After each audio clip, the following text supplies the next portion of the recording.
And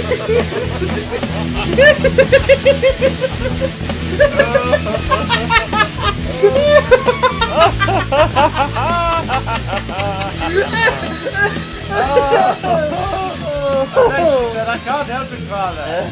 I'm just craving dog dick. True story. She is just going for it, isn't she? Yeah. My dog Minnie, ladies and gentlemen, is in her first ever heat, and the bleeding stopped, but everything else is still happening. She is tearing up her bed. She's hilarious. She's bouncing around with this bed that's twice the size she is. She keeps smelling male dogs in the air. Wants to climb on up on that. Or let them climb on up on her, as it were. Yeah, I think that's how it works. We took her for a walk 2 nights ago, her first walk in a week. Oh. We waited till it was like 8:30, 9 o'clock. Yeah. So that all the dogs in the street were, tucked away in their beds, dreams of candy corn, lovely in their head. And she appreciated the walk, but at the same time, you could tell that when she got a scent, and it was just she was straining. It was like, please do not rape one of our friends' dogs. And then I remembered we're not friends with anyone in the street, so... No, so it's fine. Yeah, that's how that's condoned, right? Yeah. We are kidding. We are also the Big Damn Cast. Hi. Yes, hi! I'm Chris. Rape is never okay, Johnson. And I'm Matt. Give me that dog dick, Watson. Oh! Consensually. Yes, consensual dog dick. We are in the run-up to San Diego Comic-Con. By Are the we? time this episode comes out, in fact, the con will be in full swing. I completely forgot about San Diego Comic-Con this year. Well, that's because you're waiting for next week, sir. Oh! For our annual San Diego Comic-Con trailer buffet episode. And then I will remember what San Diego Comic-Con is. Yes, it is a room full of sweaty people. Apparently Marvel have got a pretty decent presence. Well, yeah, because Warner DC don't have one at all this year. They've taken the year out after a big year last year. Because the Warner Brothers last year had a massive presence in Hall H. Massive. So, yeah, there's an increased Marvel one this year, which is interesting, because we might finally find out what the hell is happening with the MCU going forward. Well, we got a couple more ideas this week about what's next. Indeed. So, but we're also going to try and figure out what the big headlines are in a brand new game I've invented called Name to be Decided. Okay. We'll decide a name for it after we played it. So stick around for that, you little turdlings! Stick around, you fuckers! First, speaking of the con, yes, I watched in its entirety this past week. Yes. For the first time in its entirety, Season 1 of Marvel's Agents of S.H.I.E.L.D. I had watched the first 3 episodes when it went out. I wasn't fussed. I was glad it existed, but it wasn't for me. Yeah. And then I went back and watched episode 18 onwards, Yes Men, at your recommendation a couple of years ago, and it was on Amazon Prime. Yes, that's when it actually it takes fucking 18 episodes. It does something, because it does a Thor crossover. Yeah. And then it goes into the events of Captain America the Winter Soldier. Yes. So the whole Hydra within S.H.I.E.L.D. stuff. And as a result, gets really compelling. There's still one episode in that last batch that's a bit like, really? Come on. Yeah. This episode doesn't need to be here. Yeah. Watching the full series, I can now safely say that Marvel's Agents of S.H.I.E.L.D. is still pretty boring. Yeah. But it has those... I wish I had a Matthew with me for every series who'd already pre-watched it. Oh, thanks. Because... Well, I've stopped doing that now. Because episode 1, 2, most of 3 are interesting. But it's kind of overall. Well, it's setting up all your characters, isn't it? Well, that's my biggest gripe. That's my biggest gripe. I'm reviewing a season from 5 years ago. So, okay. The reason I bring up Comic-Con is because one of the featurettes is they go to Comic-Con and do the first Hall H panel. Not Hall H panel. They do a panel for Agents of S.H.I.E.L.D. Oh, did you get the physical release? You're not watching it on streaming? I picked up seasons 1 and 2 on Blu-ray for £15 in HMV a couple months ago. Knowing that I wanted to get through it all at some point, and its release on Prime is so erratic because it has disappeared sometimes and it's come back. Yeah, actually, that being said, I can't actually remember if it is on Prime at the moment or not. If I'm going to invest time watching it, I may as well spend a tenner a series maximum and. I wouldn't pay much more than that for it. I've watched into. I started season 3 and then was just like. Yeah, I mean, I want to get to season 4 because I want to see their take on the Ghost Rider and stuff. Apparently he's getting his own Disney Plus show. Is he? Apparently. Well, we might find out next week. Oh. Yeah, it's in the middle. It suddenly gets interesting. The mid-season finale is really good, like episode 11, because it finally goes into the whole Tahiti. What happened to Phil Coulson? Oh yeah. That's great. Like, it's a really solid couple of episodes. Isn't that when we get our first proper, like, idea of, like, explanation of what and who the Kree are? It's nudged toward, and we see a Kree body. Yeah. But they don't delve into it beyond that in that story. Series 2 is apparently where they start to get into that a bit more. But yeah, Phil finds one in the tank when he's looking through the stuff, and it's like a half body, and it's blue. Yeah. And I remember the internet at the time going, "Oh, it's the Kree! They're doing the Kree!" And it's like, they're not doing the Kree. And then Guardians came out and it was like, they're doing the Kree! And it's like, well, I guess these guys were hinting towards the Kree coming up. But yeah, once the Tahiti stuff happens, it's like, okay, that's cool.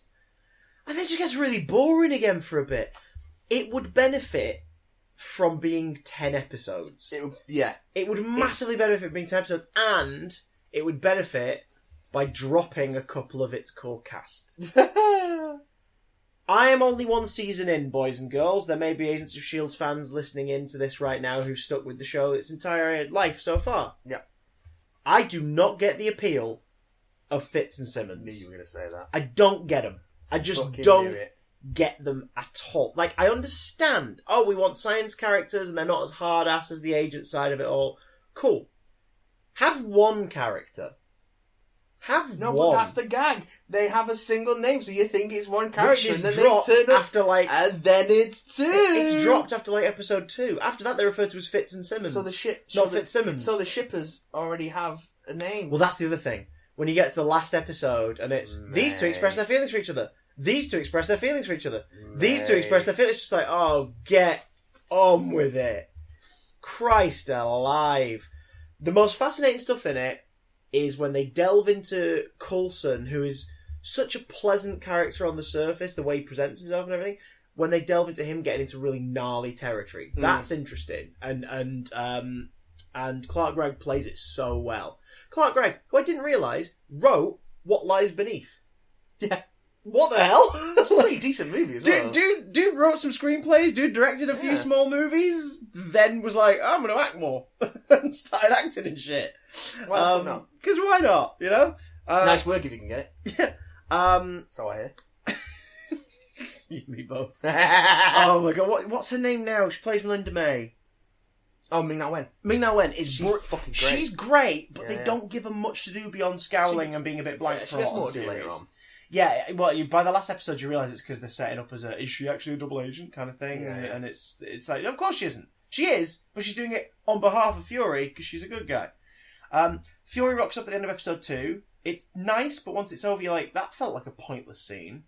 When he rocks up it describes a lot of Agents of S.H.I.E.L.D. that I've seen. Spoiler alert for the 2014 Series 1 finale. When he rocks up in the finale episode, it's great. It feels earned at that point.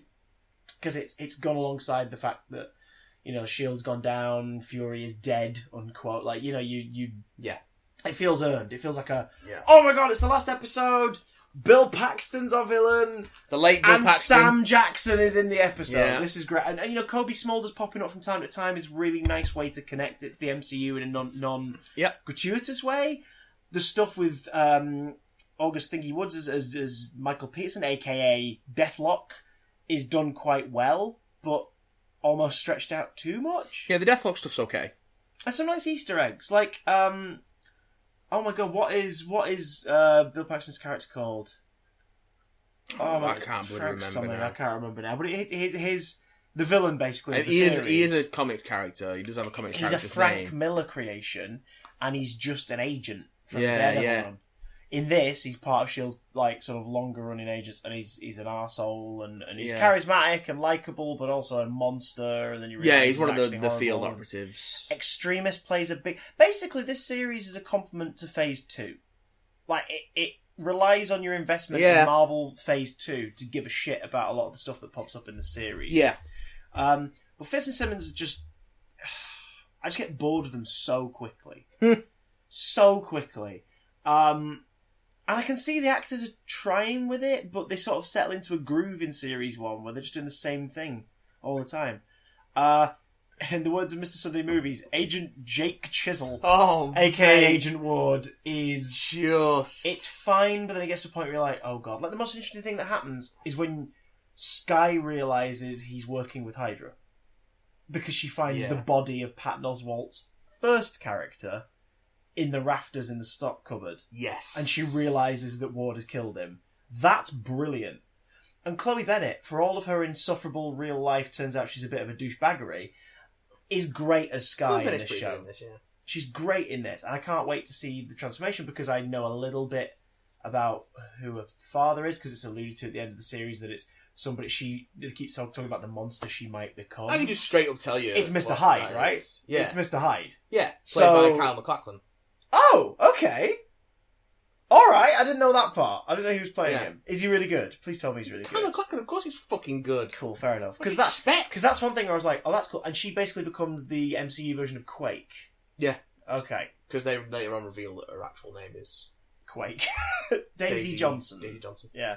And what other big villains have I got to look forward to? Because in terms of the big Marvel baddies or Marvel villains that crop in this... There's like there's like a few. There's a couple of there's a few recurring crooks from like the Daredevil era of stuff. Yeah, I think so. There's a version of Graviton, but apparently someone else adopts that mantle later and looks more like the comic book style. Oh, it's Talbot, because General Talbot rocks up in this. In the last couple of episodes. I was like, oh shit, a Hulk character. Yeah. Okay. And then I read up ahead. I was like, oh, like how much is he in it? Yeah, in the later seasons, he goes a bit nutso, grows his beard, uses the gravitonium, and basically becomes the comic book version of Graviton. Oh, that's pretty cool. It's like, that's alright, but at the same time, it's like, if he's Gerald Talbot, like, what's the MCU's fear of doing stuff with the Hulk characters? It's so weird. I think it's Universal on the Hulk rights, so have to be careful how they use them. So they can use the characters, but not necessarily in the strict parameters of Hulk. Yeah. Okay. Hulk on the distribution rights to Hulk. So they're limited by what they can do with Hulk and his adjacent characters, I think. Okay. Because they set up quite a few bits and pieces in Incredible, which obviously is a Universal movie. Yeah. Because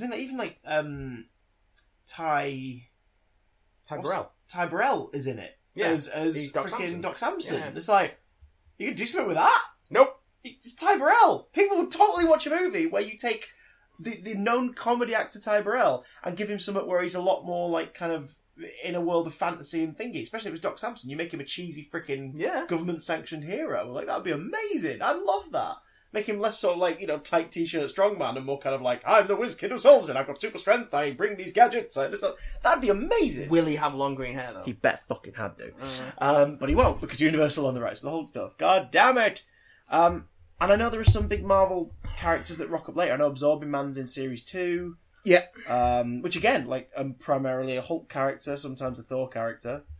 I know that Ghost Rider's in Series 4. Hive is a thing. Hive in it? Oh, okay. Hive, the character Hive. Yeah. Not Swarm, not Nazi B-Man. No, Nazi made of bees! Yes. I don't know what Hive's deal is. I just know that a version of him is in the season at some point. Okay. Agent Hand is in this. She's like a... She's a red herring villain for the audience. Which is obviously more for the audience. Miller? No, not Sienna Miller.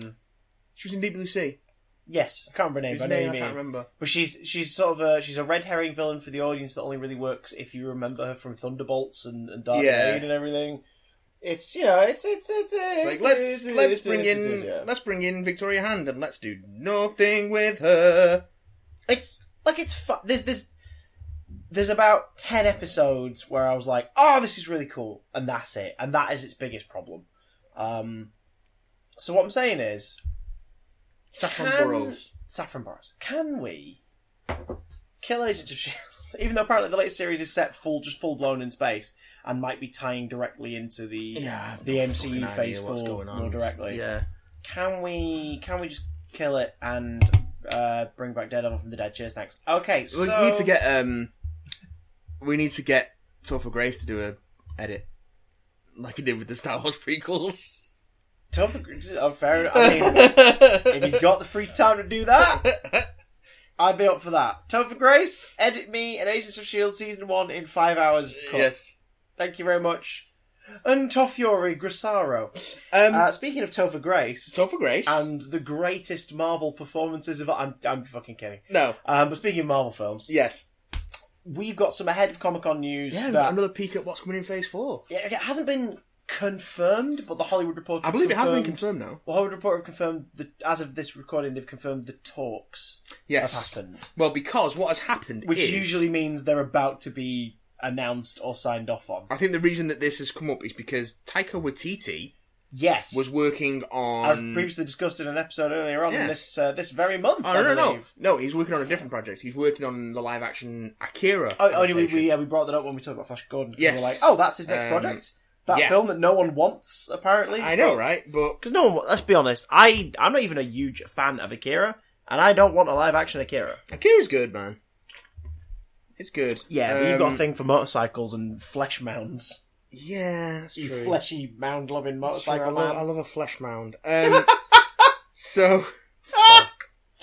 Oh, that's so wrong. Yeah, so apparently what has happened is he was doing Akira for Warner Brothers. Yes. But apparently because there are concerns with the script, that's been put on hold indefinitely. Mm-hmm. Because he is about to make Thor 4, to write and direct the first forquel in the first solo forquel. That's a terrible fucking name. I'm gonna keep saying it because why not? He's been tasked to write the first fourth solo movie for a Marvel character. Yeah. So this is Thor 4, specifically following on from a character who benefited from a franchise reinvention and tonal reinvention from this same director, and I believe he was co-writer on Ragnarok, wasn't he? Like he was. He's got story credit on Ragnarok because he basically pitched the premise, didn't he? And then it was written, and then he was like, "Yep, I'm the story man." Taika Waititi. So yeah, he's been working on Akira, but that they got put back, and then. Well, it sounds like what happened is Warner Brothers realised that he wouldn't be able to fit Thor 4 in before carrying on with Akira, so they just put that on hold so he can go and do Thor 4 and then they'll bring him back onto Akira because they're not happy. They're happy with what he's doing with it. Yeah. But they're not happy with the script. Right. So we want you, Taika. Yeah. So we're willing to wait whilst we use that time they're happy to change stuff with the approach do. he's taken to the project. Yeah. And and how he's shaping it, but they're not happy with the script. Now, it's what I'm getting from the THR report anyway. Unless an idea has already started for Thor 4 / a script has already started to be written, he's going to co-write it or do the next draft. Yeah. We're not going to be seeing a Thor 4 for like 2 years minimum. No, which is impressive in itself. That's 2021. That's still like too soon almost for a movie, but the Marvel machine has got it down pat. Well, what else have they got? They've got Black Widow's shooting, Eternals is in pre-production. Which again, it's hilarious how they can't confirm that as of the recording of this podcast. I was watching the comic book shopping series on Collider, like one of the few good things that channel makes. And they did an episode with David Harbour earlier this year about Hellboy, and they talked to him about Black Widow. And he's like, he's in that as well, isn't it? Yeah, and he's like, am I in that? I'm not sure what yes, I am. I am involved in a movie about the Black Widow character from Marvel. And I don't know how much more I'm allowed to say. So even in that, he's like, I can't say I am in it, but I can say I'm involved in it. Which is, I suppose, a tangential way of being like, that way if someone, a lawyer's like, hey, you can't, he's like, well, I didn't, I said I'm involved, which might just mean I'm talking to somebody about it. I think he also has now confirmed that Hellboy is dead. There's no more Hellboy. Fair enough. I'm fine with that. Or at least not with him involved. I'm fine with that. I think for his sake, I'm fine with that. Yeah, because I think that was that was the mess. So what else they got? They got Black Widow. We know he's in production. I love you, Hellboy. Fuck off. Eternals is in pre-production. Shang-Chi's in pre-production. Black Panther 2, I don't know if he's in pre-production yet. But it's confirmed. But confirmed with Ryan Coogler on board. Doctor Strange 2, again, it's in talks with Scott Derrickson and C. Robert Cargill. Returning to Derrickson's Bright. been posting a lot Yes. of concept art. Like, a lot of concept art, including Strange in a bubble under the sea being approached by Namor the Submariner. Fucking love it. Guardians of the Galaxy Volume 3 is confirmed with James Gunn for 2021 at the earliest. I don't think they're giving it a date, but that's the projection. It's post-Suicide Squad, and post Well, Suicide Squad. has to be, because that was his deal. He was like, I will come back, but I've got to finish this other thing. Yeah, I've started this, I've got to finish it. But the slate is... They've got release dates for Marvel movies slated up to July of 2022. Okay, we just don't know what movies they are. We just don't know what's going in those slots. On confirmed paper thingy. So can we just take a moment to acknowledge we passed the Inhumans Day the other day? We passed it. Yeah. We passed that song, bitch. Yeah, that's not happening now. Now that Ike Perlmutter's out, that's not happening. Yeah. Rest in peace. Rest in peace. The legitimately pretty fucking cool movie that could have been. Yeah. Instead of the fucking awful miniseries. I still not watched that. I watched episode 1. Oh. It's fine, but it feels so much smaller than that story should be. And it was also right slap bang in the middle of Inhumanity and all the shit where Marvel Comics were really pushing the Inhumans. Yeah. Again, Ike Perlmutter. It's like, we need to make Bangkok. We can replace the X-Men with these. Like, as someone who's just finished reading... What the fuck? I'm John Ripburber. As someone who's just finished reading the... That was weird. That was weird. The Stan Lee and Jack Kirby run on Fantastic Four, where the Inhumans are introduced. I think it's something I don't know if they are compelling enough in their own right. As a side, Eternal style that we've been suspecting as a story about a normal person being brought into that world could work, because it's your classic fantasy trope of there is a world beyond your imagination, and you, the avatar for our audience, go on this journey. Like, that could work, and that's what Charles Soule did with Inhuman. Mm-hmm. With the lead character of that being a new Inhuman. Well, that's what they did, because that coming out of AV... Was it AVX? No, it was Infinity. No, it was Infinity. Yeah, coming out of Infinity was Black Bolt detonating the Terrigen bomb and creating a load of new Inhumans, which is how we got Ms. Marvel. Kamala Khan is how we got the lead character of Inhuman, who I think was called... He was called Dante and had flame powers, because of course he was. Yes, and the Avengers passed him around for a bunch of time. Yeah. And he was also crucial to the plot of Civil War 2. Was it? Yeah. No, that was someone else. Oh, was that someone else? That was another Inhuman who had, like... Who had, like, Matt just waved his hand in front of his head like a helicopter. I can predict the future. That was it, yeah. Miles is going to kill Captain America. Yeah, because it was about Tony being like, we should get on top of this to stop this stuff Minority from happening. Report, basically. Yeah. And it's like, Captain Marvel's like, yeah, leave him alone, he's just a kid. And you're like, wait, this is the second Civil War, and once again, Tony's the dick? It was also probably the point where Brian Michael Bendis was like, I don't want to do this anymore. I want to take my sweet time doing this because I'm not asked about it. I'm going to go DC. Oh, God. It won't give me Fantastic Four. I'm going to DC. But hey, Dan Slott got Fantastic Four, and it's great. So and he's okay. So that works out well. I think we will get back. I think back when we recorded the voiceover for our Spider Month cameo for him. We were having a chat about comic stuff and everything, and he was talking about how it was in the air that a Fantastic Four book was going to happen. Yeah, at some point within the next 2 years. That was also before they announced the Chip Zdarsky Marvel 2-in-1, which leads up to it was the before return that of. And it was.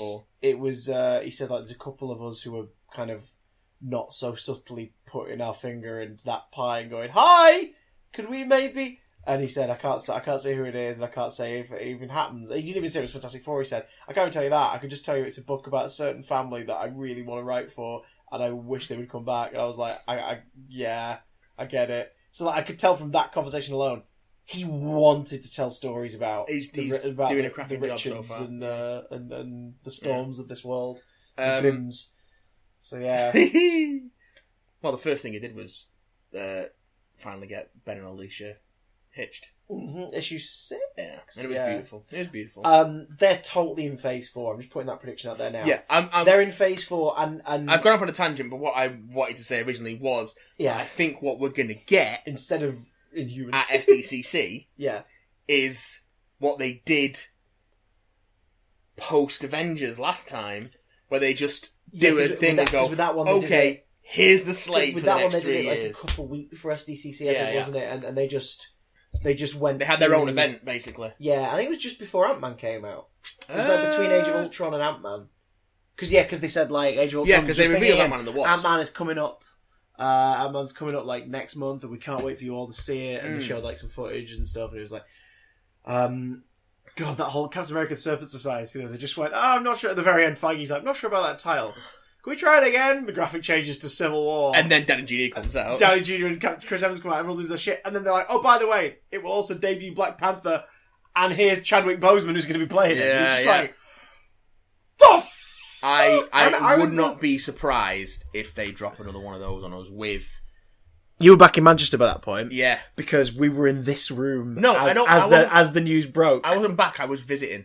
Oh, yeah. So I think I was visiting. Early 2015. So like sort of Mayish. No, but late 2014. Early 2014. Really? Yeah. I don't know, maybe it was. I think. So yeah. Civil War came out 2015. No, 2016. 2016. So yeah, it would have been 2014.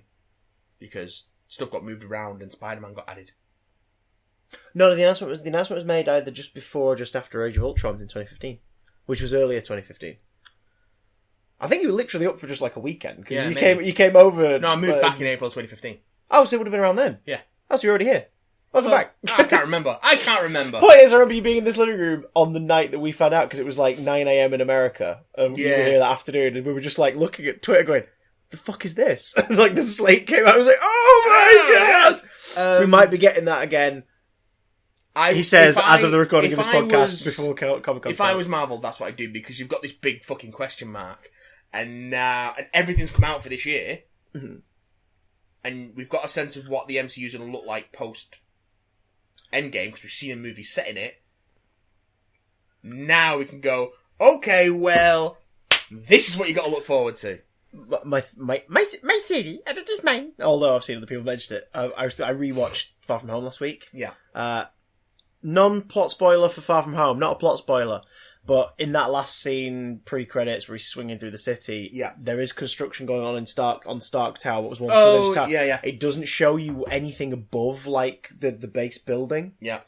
But... You think that's going to be the Baxter building? There is work walls at the bottom along the street, and the last time, remember, when we watched it, I spotted we can't wait to show you what's next is written on each board. And it's 1... But on the second time I saw 1, 2, 3, and then a question mark in the fourth circle. And it's like, oh my god. I mean, it could obviously just be allusion to Phase 4. Couldn't you imagine? But the number 4 in a circle is, Can you imagine a story? If they've already cast Fantastic Four and got creatives and have managed to keep it under wraps. I would love that. And if it ain't Krasinski and Blunt as Reed and Seal... Well, it's not going to be Krasinski and Blunt. Oh. Because Krasinski's just started filming Quiet Place Part 2. So he's not going to be at SDCC. But he's not in it. He's directing it. Yeah, but he's directing it. Yeah, they could totally leave a message. They could totally do a video message. They've done that before. Tom Hiddleston wasn't even meant to be at San Diego Comic-Con in 2012, when he came out, but then he just came out in full costume for Dark World and as in character. He's a boss. That's true. Well, I think we'll definitely get some Disney Plus confirmations. Yeah, we will. Well, Jon Favreau's already said he started working on season 2 of The Mandalorian. Hot damn! And I can't remember one of the directors from. We're gonna get some Rise of Skywalker. One of the directors from season 1, but I can't remember who, has been tapped to showrun the Cassian Andor series. Who's directed on series 1? Favreau did the pilot. Taika Waititi's done a couple of episodes. Bryce Dallas Howard. It's whoever's the other person. Was Patty Jenkins spoken to about it? I remember her name popping up at some point. Possibly. There's an article on the Geeky Bag. Give me 2 seconds. One. Feel for time. 1.5, ladies and gentlemen. And did I mention in my countdown, the number 2 would be appearing in a moment's time. Rick Famuyiwa. All right, okay. Who was attached to The Flash. I was. Before 2016. Oh, Christ, that film. Yeah. I never want that movie to come out. Isn't it ironic that the film adaptation of The Flash has the slowest production life of any of one of these films? I fucking rewatched Justice League this weekend. Why would you do that? Because we had a small child in the house for the weekend. And you chose to show him shit? We showed him Wonder Woman. Okay. And he loved it. Yay. Because that's on Prime now. And it is damn great. Loved it. And I was like, do we want to watch Wonder Woman again, or do we want to show him something else that's got Wonder Woman in? Like, fuck it. We'll show him Justice League. Aye. Because then he might also like Aquaman. How did he find it? Aquaman's fun. How did he find Justice League? He's fucking 6. Like, he was fairly entertained. Like, Oh! Well, there you go. Like the 6-year-old viewers going... Even when he loves something, you don't tend to get much of a reaction out of him anyway, because he's super chill. He's very chill. He's very chill. It's like, yeah, okay. Right. But you'll know he liked it because he'll have to watch it again. That's how we know he likes Avatar The Last Airbender. Oh. Every time we see him, like, come and watch Avatar. You're like, can we? Well, we're on season 3 of Legend of Korra now, so we're nearly done with it. Hot damn. We go back to the beginning. I'll watch some Beetlebugs. Oh, fuck that. That phase is gone. We've been. There's a house and there's a ghost. For some reason, it looks like Elvis. Yeah, and here's a thing down a bit, and now they're Beetlebugs. You can't. Beetlebugs is for 4-year-olds. Once you're older than 4, no, Beetlebugs was specifically made for 4-year-olds. Yes, just four babies in a room. But yeah, so and there's a mummy and a Frankenstein monster, and they're in a comic. Big bad, what the fuck? It's the worst. But I watched Justice League again, and the thing that struck me again, I think I said this before. I think I said this when we reviewed it. It's so frustrating. Yep. Because there's so much in there that's almost great. There's so much stuff in there you're like, oh, this could work, and then they just constantly fuck it up. Mm-hmm. And a big one of those is Ezra Miller's Flash. Yeah. Yes. I think Ezra Miller makes a great Flash. I saw a fan rewrite on YouTube where they just sort of like, here's what I would have tweaked this, that, and the other, where they basically say, the Flash should have been Wally West. That alone would have sort of, as a tonal thing, made it a different kind of... Yeah, maybe. And you suggest that the Flash is a legacy character and there has been a Flash. But Zack Snyder... Because then you can have that story of, like, the Speed Force and time travel. You have Wally trying to find the original Flash, trying to find Barry Allen.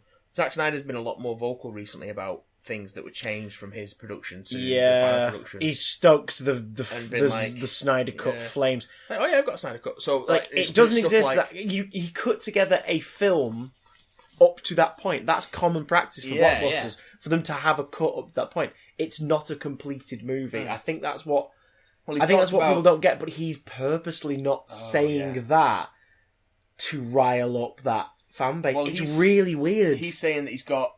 You can tell he's unhappy with Warner's and he wants to sort of kick up a stink. So a few people have confirmed now that Darkseid was originally supposed to be in the flashback, flashback battle, where it's Steppenwolf and everyone fights Moth, the Green Lanterns and the Greek gods and all that. Yeah. That was originally supposed to be Uxus, who is Darkseid pre-Darkseid? Right. I guess. Right. And according to the stuntman who plays Hercules in that scene, it was Uxus on set. Okay. So that's changed quite drastically. Both J.K. Simmons and Kieran Hines have said that the majority of the stuff they shot was cut from the final film. Yeah, Kieran Hines has been quite vocal about that. Yeah. Since saying I did so much more for Steppenwolf that just wasn't in it. It's just not there. And the home release isn't an extended cut, is it? It's just as is. No. So it wasn't stuff that they were willing to put the money into. Which I'm not surprised, because the movie bombed financially. It was supposed to be way darker. Based on... I mean, you can see that in the original trailer. Certain scenes that are even just physically darker literally darker, yeah, are in daytime in the release. Like all the Superman stuff is reshoots. Yeah. Because it all looks awful. Mm. It's all got... It's like, oh, we want to make this movie brighter. Okay, let's just turn up the digital colour grading on the suit. No! It's not a good film. There was a black suit on set. There was a black Superman suit. Yeah. That they shot some stuff with. Oh, Snyder took a photo of it early on in production as well. Just took a photo of like the close-up of the S. I don't want to see a Snyder Cut, but I'm fascinated to see some more of that Yeah. production material. Like, I don't want to watch any version of that movie again, but I would love to read... like a big Justice League history of the project coffee table book with all the concept art and set photos and stuff. That would be fucking fascinating. It's never going to happen because legally it'll be mired up in all sorts of bullshit. But same reason we'll probably never find out exactly what happened with Trank's Fantastic Four. There's so much legal stuff that'll happen. Yeah, but there's nothing interesting about Trank's Fantastic Four. Oh well, whereas even though Justice League's a bad film, Yeah. there are some interesting things about it. I just want to know about the drama. I just want a first-hand account from the people whose Airbnb stayed in to be like, yeah, his dogs ate all of the furniture. Everyone involved in that movie, with the possible exception of Michael B. Jordan, is a prick. Oh, and Toby Kebbell. Toby Kebbell's cool. Yeah. It's Jamie Bell, yeah. Maybe it's just Kate Mara. Tim Blake Nelson. Maybe it's just basically Kate Mara, and Miles Teller, and Josh Trank. Josh Trank. They're all the worst. Utter twats. Utter twats. Any more news, Sonny Jim? Yeah. So we got a trailer for the Kingsman. Yes. The That's Kingsman a thing. prequel. It's a World War I set origin of the Kingsman thing, and Ray Fiennes in it, and it's nice how the trailer doesn't allude to Kingsman until that last shot before the title. You know what I'm really where they looking forward flat to? out just get out in front of the tailor shop, and you're like, oh, it's a Kingsman movie. I'm looking forward to a movie that takes the concept of the Kingsman and removes it from all the crass humour that's in what. Well, that's the thing. I really Mark Miller, love him or hate him, I sort of am on the Miller fence with Mark Miller. He's a bit too mean-spirited for me. Every I comic love book he writes, nearly, has someone going, comic books are dumb and you're dumb for reading them. But at the same time, Miller. a lot of the icky taste I get from adaptations of his work on film comes from the second entry focusing on what was gross and shocking about the first one and doubling down. So Kick-Ass 2 is a better version of the Kick-Ass 2 book. It's much better. The film is much nicer than the book. The film also doesn't double down as much as the book does. Yeah. Whereas it also kind of focuses on the nastiness of Kick-Ass 2 much more, whereas the Kick-Ass book and the Kick-Ass film of the first volume and everything is distinctly the same story, but has its own distinct flavour. But I think also... So like, one of them is a more sort of slight Hollywood sheen, more palatable version. Matthew Vaughn is also a big problem with these films, I think. Again, with Kingsman. Yeah. I know he didn't direct the second Kingsman. No, he did. I thought he was only exec producer on that. No, I believe he wrote and directed it. Him and Jane Goldman wrote and he directed it. But Kingsman 2, again, like, is dreadful. Like, it's really bad because it doubles down on basically the closing gag of the first one. That's what tone it thinks it should have. And that was the thing really that people liked the least about that film. Yeah, it's so strange. So it's the only thing, really, that I don't like about that first film is that closing gag. Yeah. It's just... I mean, I get its point as part of the pastiche of Bond and all that stuff. Yeah, but Bond can fuck off as well. But Kingsman has such an emotional core to it beneath the surface of the cool and the gore and all that stuff that moment just feels crass and like it comes the fuck out of nowhere. You're like, wait, what? Huh? Like, if the film had been maybe a little nastier, a little dirtier throughout, that moment would have been like, well done, guys, you've ended on a really odd joke. But instead, it's like, no, you've shown us you can be more than this. And then to end on that is so weird. And then they do a whole second one. So I'm hoping the Kingsman, like you say... Well, Matthew Vaughn's still directing it. Yeah, Mark Miller is only exec producer on this one. He didn't help create it or carve it, because he's been knee-deep in Millarworld Netflix development, which I'm sure we're going to find out some more about at Comic-Con. We have to, surely. Yeah, because they've been touting that for fucking ages, and they've just not shown anything of it. Yeah, like, because what were they developing? They're doing a version of Hook? Was in the works. Nemesis was being looked at again.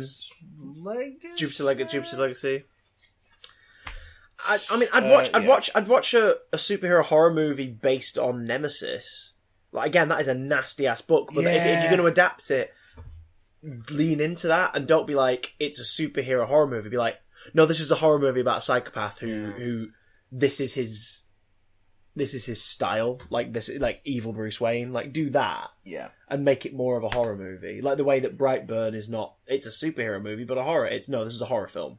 Yes. Using the Superman ideology and iconography to tell its story. But the James Bond thing, actually remembered another piece of news that I forgot to put on the itinerary. Yes. Lashana Lynch is Yes. the new 007 in Bond 25. Cool. Hey, just so you know, I'm a reasonable, rational human being who also watched Spectre. So I remember that Bond resigned and isn't 007 anymore. Yeah. So when you tell me that piece of news, I'm like, oh, that's cool. So there's a new 007. She's the 007 that Bond is going to encounter inevitably when he crosses paths with MI6 in this film. That's going to be really cool. Do you know how a lot of the internet interpreted it, boys and girls? They're making James Bond a black woman. Fuck off! She's the new 007. In that film, it's a code name. In that film, stars Daniel Craig as James Bond. Like, what is wrong with you? 007 in Casino Royale. It's the title. No, it's a code name. It's the position. You just want to complain about shit because you don't like women, and you especially don't like black women because you're pricks. But this, coupled with the Little Mermaid news from last week, this has brought about a bit of a debate online as to whether or not this is targeted controversy. Like, the way the information has been revealed. In this case, little more Little Mermaid, because that was just, here's who's playing Ariel. And then the internet lost its shit and racists be racists. But in this case, it was announced through, I believe it was Variety? Or one of those sources? It was The Sun? It was The Sun. Oh, broke God. it originally, I think. But that headline was replicated throughout its releases. Yeah. So it's a very specifically worded headline, to the point where the speculation is Sony have made sure that's the headline, haven't they? They've made sure that is the wording to get people talking, because the old adage is all publicity is good publicity. Yeah. And it's like, I'm just happy that an amazing actor is getting to be in another big franchise after great. She was kind of almost underutilized in Captain Marvel, where she's one of the best things in it, and she's not in it that much. I wouldn't be surprised if they pull the identical daughter thing and try and bring her back as Monica Rambeau in Captain Marvel 2. I hope so, because I think she's great. Yeah, she's so good. I'd like to see more of her. I would be surprised, though, if a Captain Marvel sequel was set pre the modern era anyway, and just was like, still set in the 90s, just to capitalise on that. Yeah. Also, that's another thing that annoyed me in Captain Marvel, in retrospect, because of Agents of S.H.I.E.L.D. In Agents of S.H.I.E.L.D., Captain Marvel, this is like Coulson, the new guy. Yet, Coulson starts straight out of high school, according to Agents of S.H.I.E.L.D. Don't. Just ignore Agents of S.H.I.E.L.D. But I've already got Series 2 lined up and ready to go. Yeah, ignore it. Watch it, and then just let it fade from your mind. Hail Hydra, yeah? God. God. Hail Hydra. Oh, God. I was gonna. I do love that characters like Garrett, Bill Paxton's character, gets straight pulled up. It's like, so you're Nazis? It's like, we're not Nazis. It's like, dude, shut up. It's like, you are actually Nazis. What's the race school called? Johann Schmidt. Johann Schmidt. Yeah, Johann Schmidt is your founder. The Red Skull. No, Nazi man. Nazi man. Like, they were like, Hydra's never about that. And it's like, what? Alright, so you piggybacked off Nazis to do your more evil than Nazi stuff? We're more evil. It's that's one bit in Agents of S.H.I.E.L.D. where they really sort of bite into it and you're like, well done. That's bloody brilliant. I was going to talk about the Barbie movie, because Noah Baumbach and Greta Gerwig are on it, but the only thing I really have to say about it is that... It's happening. I mean, Barbie... Greta Gerwig got a lot of buzz for her directorial debut of Lady Bird. I watched it and went... Okay. So... it's Barbie as a company and as a brand over the last 10 years especially have been doing amazing work. I don't know how much you've been keeping across the Barbie franchise, man. But they've been doing some amazing work. The dolls themselves... Like, Barbie is the name given to the line, and as far as the characters are concerned, the blonde-haired, familiar-faced character is the one that retains the name. But Barbie now, if you go into like our local Asda, for example, Barbie is a range of about 30 different dolls. Yeah. Each different body types, ethnicities, they're different. There's really sort of skinny build ones. Yeah. There are like more what is considered medically average build. There are larger build ones. Yeah, like do you know what I mean? It's like it's and even the main Barbie, like her design has been tweaked to be within a more human proportion. Because a big misconception of the shape of old school Barbie, and part of the reason why when people adopted it as like a style, it was so sort of stupid on their part, I never really considered it harmful from Barbies when you read into the history of it. Yeah. The reason the doll was shaped the way the doll was shaped is so you could get clothes on and off of it really quickly. Yeah. Like, that's why it was shaped like that. So you just slide and put back on. It was also based on like a kinky... Well, the OG one, sexy thing from Germany. But when they released Barbie, the doll itself, it was never meant to be a continuation or a component of that. No, it was just that's where they got the idea. Yeah, and it's sort of that whole thing of like, so it's always been about female empowerment and empowering image of women for young girls to Well, I mean, it's been more about selling clothes. Well, that's tiny clothes. Well, that's the thing. Like, it became more about that fashion icon thing. People going, I want to look like Barbie. Then you have those people who like majorly modcon their body to look like a Barbie doll, and you're like, look into the history of that thing you're idolising. They're not saying that's the ideal shape. They're saying that's the ideal shape if you want to create a doll that you can dress and undress easily because it's a fashion doll. You fucking idiots. And obviously, as the shape and sizes and the body type of Barbies have changed in the last 4 or 5 years, they have been inventive at the toy factory. They've designed clothing and ways of using the clothing that can get on and off easier on the different body types. They've gone places with that. Yeah. The character has a vlog on YouTube that is about like issues of anxiety and sort of like self-reliance and family, and it's like, it's brilliant. It's so well written and so well performed. It's sort of like a motion capture character, and they vlog every now and again, and it's amazing and it's so cool. So if they want to focus on the company's current like trajectory of self-love and you know, championing who you are, and it being about more that core message of fashion, having fun, having a laugh, if they want to stick to that, power to them. Yep.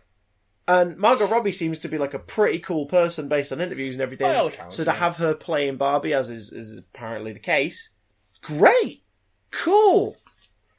Just don't do anything from the Sony hack that was revealed, RE, the Barbie movie from 5-6 years ago, where also, it was like the Barbie world. And why would you want to get the pair who did Frances Ha to do your Barbie movie? People love that fucking movie. Absolutely dull, pretentious shit. Well, do you know what we could avoid? I've got opinions. Well, do you know how we could avoid dull, pretentious shit? San Diego Comic-Con. Yes! What's this thing you've got planned for us? As we've stated before, boys and girls, if you're listening to this as the con has already begun. We're recording this on Wednesday, the 17th of July. So, I thought, instead of us doing the obvious, because we've obviously spoke a bit about like what Marvel might do, but instead of us focusing on the obvious, why not we let random happenstance decide what the headlines are going to be from San Diego Comic-Con. Okay. I've devised a little game, all right. sir. This is fucking worrying. And before you see 3 piles of little folded pieces of paper. I do. I see 3 folded piles. There's a slightly bigger one and 2 smaller ones. One marked 1, one marked 2. It's like a little paper pile dick. In a way. In many ways. Dick and balls. Little paper cock and balls. Little cock and balls. Well, this cock and balls is my rudimentary, put together DIY version of essentially San Diego Comic-Con Cards Against Humanity. So I'm going to pull... Well, I'm gonna let you pick them, but you're gonna pull a situation, a headline, if you will, from San Diego Comic-Con 2019, from this selection, and there will be 2 gaps in each one. Whoa. One numbered 1, one numbered 2. That's when you're gonna pick a 1 and pick a 2. You're gonna read a headline, then you're gonna put people into that headline, and then you, good sir, are gonna tell me what that story's all about. Okay. So, all right. Matthew, James, Herogenus, Archibald, Gibbon Watson. Gibbon. These are your names. I prefer Gibbon. Thank you. And yet, weirdly, the one that sounded weirdest was James. Take your pick of your first San Diego Comic-Con headline. I'm going to pick this one. That's right in the middle, right underneath the microphone. I'm going to say it, and the headline is... Okay, so please read it, and please read... blank, 1 or 2 for the blanks. Marvel and Disney have announced that blank, number 1, will kick off Phase 4 by starring in the blank 2 movie. So Marvel and Disney have announced that blank will kick off Phase 4 by starring in the blank movie. Ruby Thursday. Okay, so what's your... It could work. What is your first number? Your first number is... Number 1. Give me a number 1. Okay, number 1. So... Here's your number 1s. Pick any number 1. Don't read it just yet. Pick 'em, and I'll keep hold of it. I'm having that one. Okay. And here is your number 2s. All right. Okay, all right. Sweet baby Jesus. So it's a number 1, then a number 2 in your headline. Pick a number 2. I'm going to take that number 2. Take that number 2. Okie dokie. So we got 1 and we got 2. Yeah. Oh god, I've just dropped on the floor in the path of a fan, because of course. So number 1 is first, number 2 is second. That is easy to understand.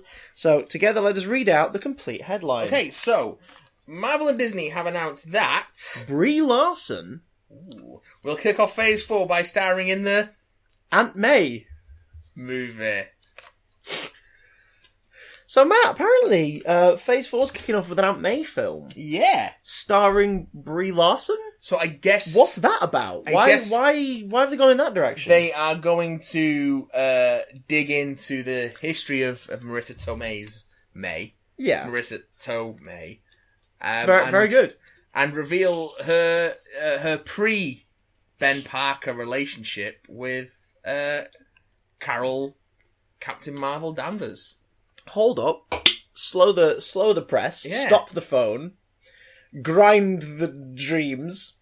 Aunt May and Carol Danvers are mates. Is that a thing? Are they hanging out? When's it set? Now. Is it set like pre-Captain Marvel? No, it couldn't be. Oh. It'd have to be set... Oh, maybe it must be. Post-Captain Marvel, pre-Spider-Man Homecoming. Pre-Spider-Man Homecoming. Well, no, because Peter wouldn't have been born. That's fine, like, May's not his He mum. wouldn't have been born. She'd be married to Ben. Is she married to Ben yet, though? No, maybe not. When's Captain Marvel set? 95? Yes. Early 95, because Stan Lee's auditioning for Mallrats. Yeah. I was learning his lines for the Mallrats cameo. Yeah. I guess they could be. I guess... Do you think... I know exactly where this question is going. Do you think... Do you think Aunt May's a Skrull? Oh! Could be. I think this is... I'm thinking more this is an adaptation of that really shitty series. Trouble, yeah, where they go on semi-lesbian adventures across Europe. I mean... That's falling into some dangerous fan service territory. Well... Is it? Yeah. Yes, it is. Yeah. It most definitely is. I think it's a poor decision. I think it's a backwards move on Disney's part. Like, giving into the baser desires of its fan base and basically saying we're going to do Thelma and Louise with Captain Marvel and Aunt May. Like, but also probably a little bit more lesbian. Yeah. So, it's not even the word "and" between Thelma and Louise, it's an ampersand. The space is less between them. Thelma versus... Thelma v. Louise. Captain Marvel v. Aunt May. God. I think what was most upsetting was when the audience member asked, will Uncle Ben actually be in this movie or even be acknowledged in this movie? And Kevin Feige just shot them. Ah! Oh, no. It can be post Endgame. Right. Okay. Oh, you mean it is post Endgame? Yes, these are definite things that happen. Yeah. So San Diego Comic-Con 2019. But it's Aunt May gets abducted and replaced by a Skrull terrorists and has to team up with Captain Marvel to get back home to her nephew. Yeah? Okay.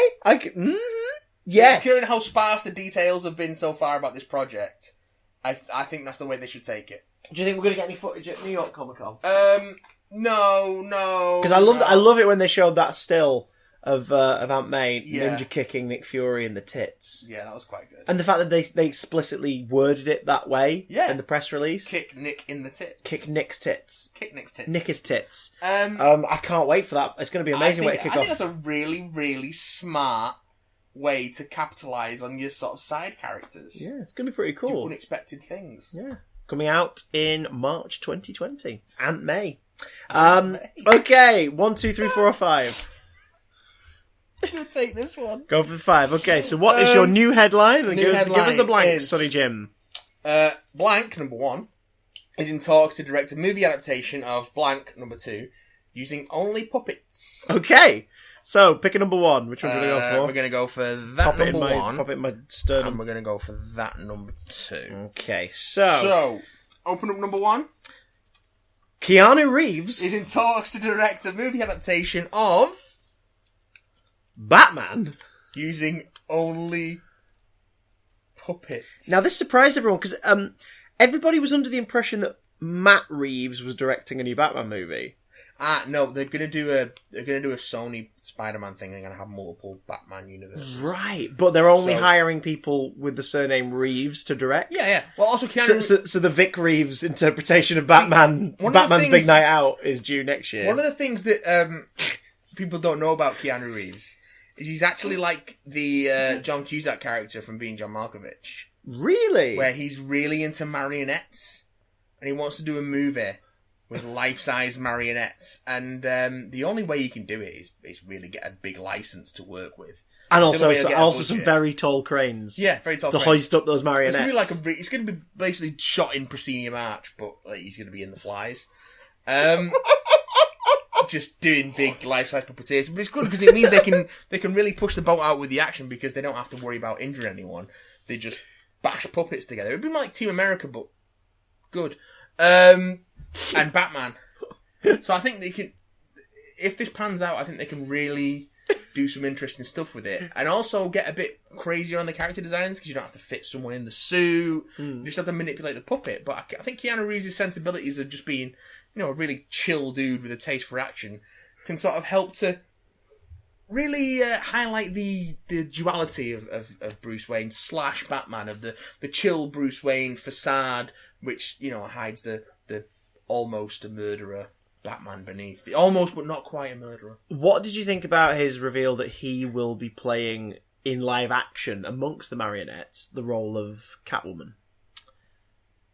So he said it was a dream role. He said it was his dream role. It's a bold choice. I mean, he keeps in shape, so he's going to look good in the spandex. True. Leather. Whatever they decide to go with, PVC style maybe, like a Michelle Pfeiffer. His puppets, probably Antoine Fleece. I think and string. Probably shave. You think so? Probably shave. You think? I don't know if he should. I mean, it's a bold. She's a Catwoman, after all. It's a bold experiment in gender roles being, switched in film, and I think it's going to take someone as well liked as Keanu Reeves to sort of bring some of the more close-minded people around to the idea. But I think you could do it. Yeah. I mean, he did read the script extract, just a little bit of the script extract with the reveal of the film of the thing. 90% of the dialogue is just him saying "whoa." Well, he's got a very expressive whoa. He does. No one has a whoa as expressive as Keanu Reeves. That's a really sad fact when you mishear it. No one has a more expressive whoa. Yeah, no, it's a double mean. It's actually written in the script. If you find a picture of it, it's actually WOE. Yeah. So every line, most of the lines are in fact whoa. Oh. Whoa. So it's going to be a very tragic film. So he's going darker than Burton. Then. Yeah, darker than Burton. Because in highlighting the dichotomy of Bruce Wayne and Batman, he's also going to get to the core of the sadness behind the character. Yeah. So that's why. Woe is symbolic, really. I really hope Robert Pattinson doesn't walk onto the wrong set, though. That could be quite confusing. That could be very strange. Everyone's being very wooden today.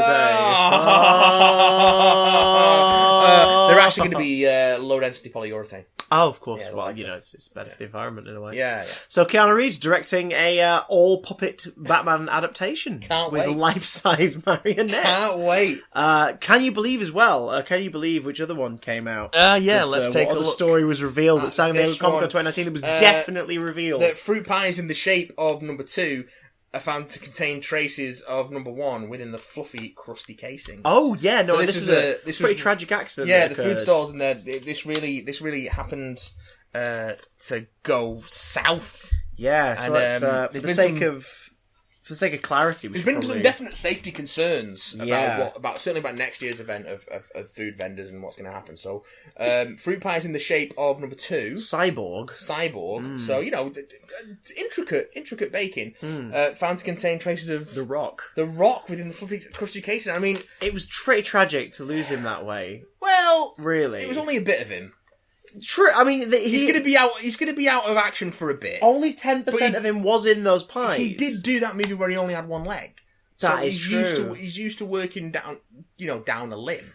It's a bit disturbing considering it was the Teen Titans Ghost stall, though. Yeah. They were giving out to children fleshy chunks of Dr. Bravestone. Well, they said you couldn't wrapped in a booyah pasty. They said you couldn't taste the flesh.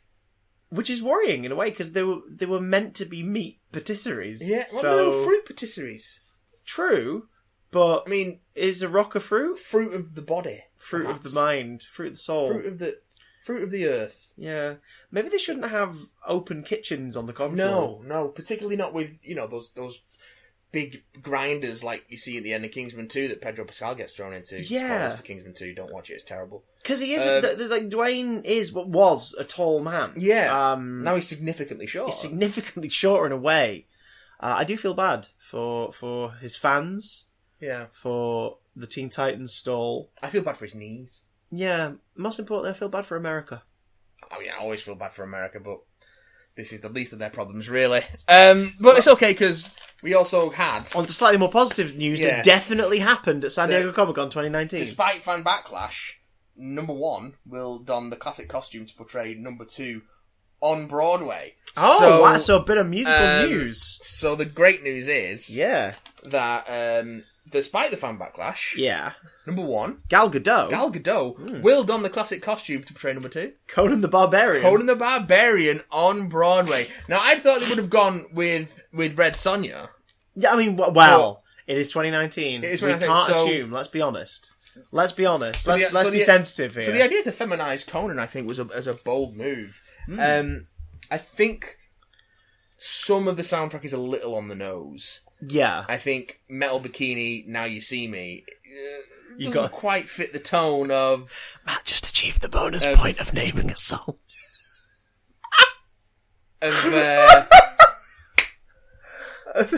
Of making a serious sort of stab at an action fantasy musical. It's a bold It feels more genre. like a beach party, really, doesn't it? And in a way. So it's like an Elvis film. Yeah, I guess you have to have the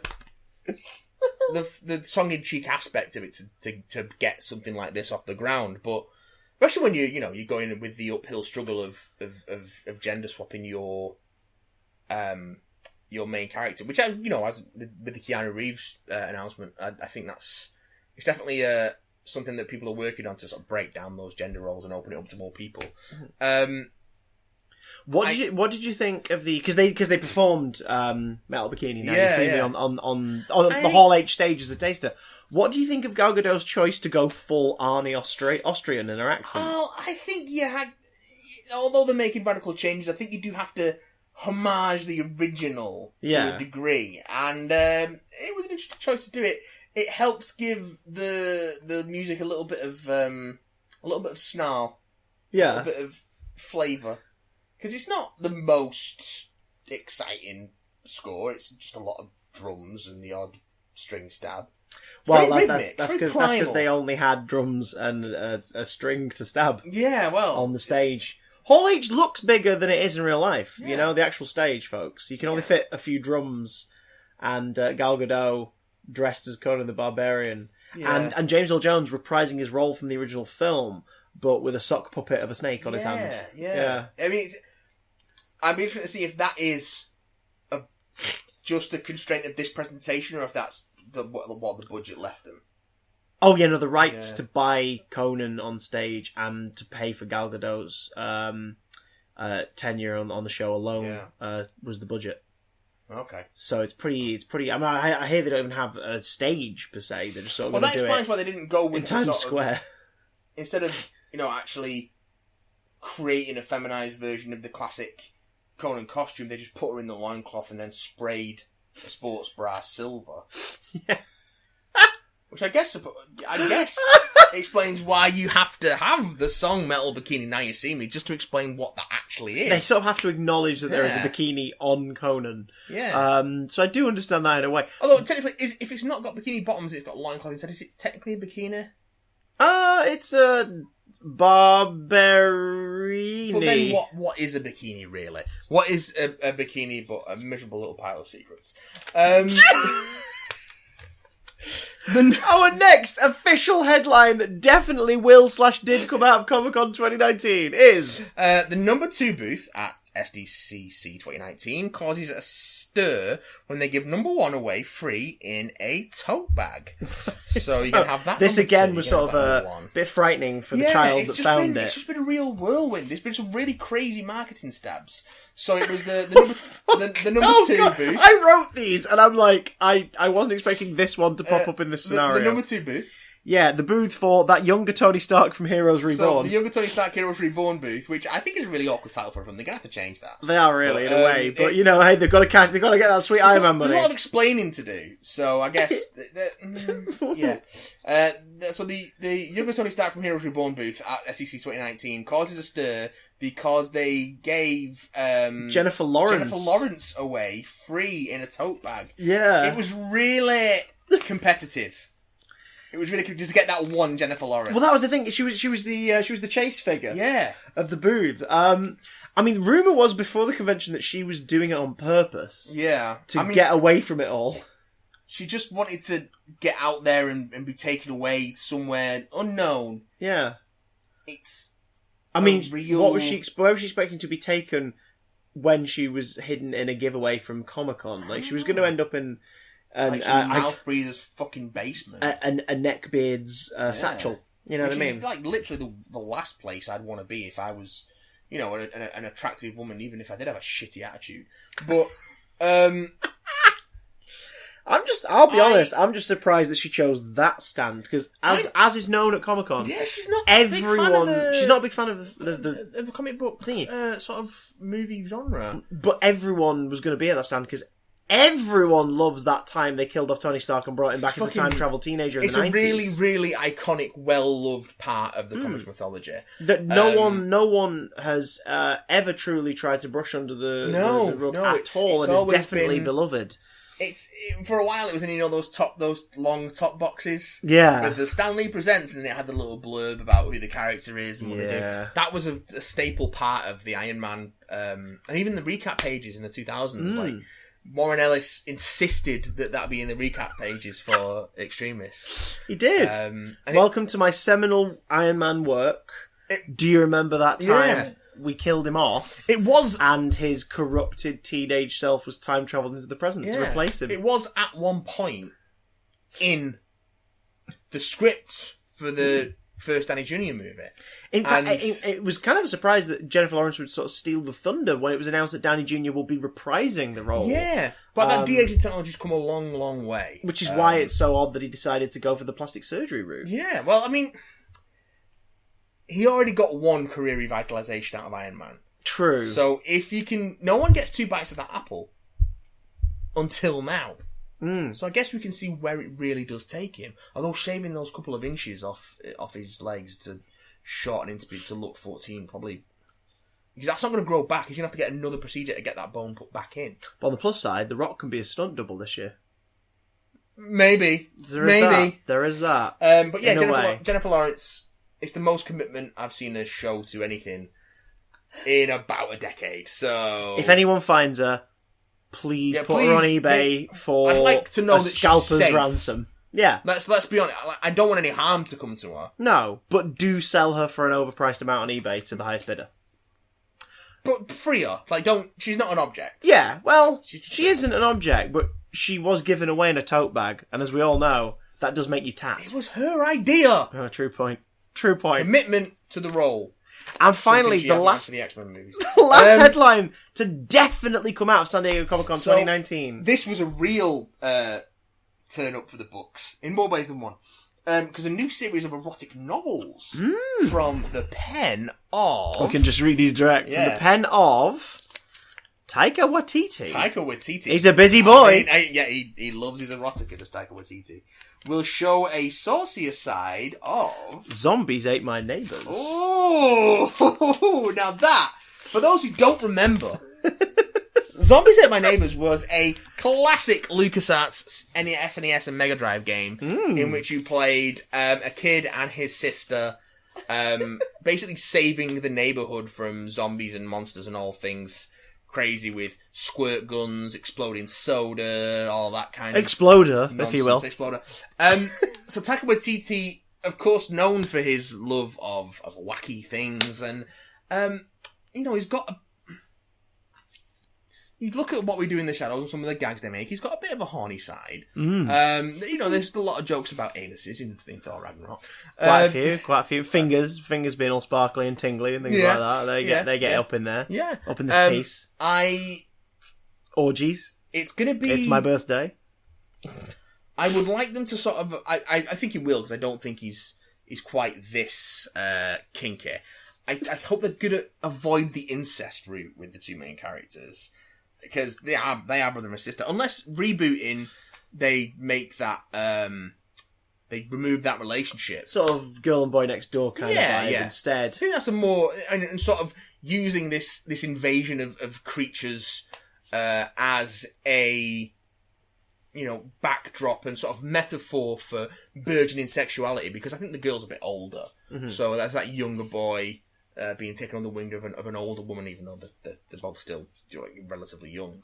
Maybe it's a babysitter thing. I don't know, but you get into weird territory there. You kind of because you're gonna have to make the boy 16 at least for it to not be for a UK audience, I suppose. For a UK audience, for America, they'll be very uncomfortable if the characters are anywhere under 18 in any way, shape, or form. Well, then I think you have to do the boy and girl next door thing, don't you? Yeah, but high school seniors. Maybe it's romance between them, but the eroticism of the novel comes from the zombies.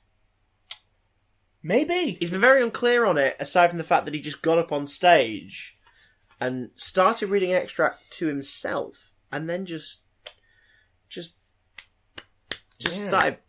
started pounding. I mean, on stage. It's not a thing I'd expected to see at SDCC, but it was also one of my favourite panels for that very reason. I did not expect to be so mesmerised by Taika Waititi just jerking it in the middle of Hall 8.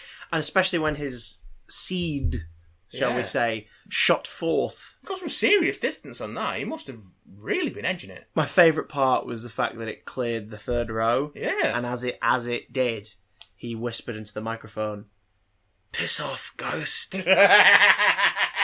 I mean, that also reveals a lot about him, and that's the pet name he has for... His seed. Well, what would have been his potential future children in a different timeline. I think it gives a new spin to that scene in Thor Ragnarok. Anyway. I'm excited to see Taika Waititi turn his comedic hand to erotica. I think it's an interesting property to pick up. I think it's definitely playing off the sort of thing, this kind of thing you get like. Did you see Booksmart? No. With that sort of like these two hard-working high school students on the night before graduation decide to have a party, and it's also a big chunk of that is about their sort of sexual awakening and things like that. Okay, I wanted to watch that because one of the two of them is the girl from What We Do in the Shadows. Vicky Feldstein. Yes, it was very funny. Is Jonah Hill's younger sister. Really? She's very funny. She inherited the comedy chops. Very good. She's also in Lady Bird. That I mentioned earlier. She's very good in that. None of these are erotic novels based on Zombies Ate My Neighbours. But I'm just surprised that was the direction they wanted to go with the franchise. But I suppose with Disney owning that property, why not? I suppose. I'd be interested to see if they bring in any of the elements from the sequel, Ghoul Patrol. Or indeed if they can confirm the rumours that Jeff Goldblum's reading the audiobook. I mean, if you want someone velvety, silky smooth to read you zombie fucking, I think you can do worse than Brundlefly himself. Zombies fucked my neighbour. Zombies fucked my neighbours. That's got to be the subtitle for the first book. Well, I'm hard pressed to decide what my favourite headline from San Diego Comic-Con 2019 was. But what was yours, boys and girls? Yeah, let us know! What was your favourite story to come out of San Diego Comic-Con 2019? Because by the time you'll have heard this, there'll only be like a day or two left of it, so, go with that. Go with the actual reliable sources. We want to know. BigDamnContact@gmail.com. You can also tweet to us at BigDamnCast. We'll be tweeting about the Comic-Con stuff throughout the weekend because we are miserable, lonely people. That's pretty much all we're going to do for 4 or 5 days. I do need to hit refresh. Yeah. Just sitting on Den of Geek, just refresh. Refresh. Refresh. Bye. Refresh. Oh. But bye, everyone. Refresh. Refresh.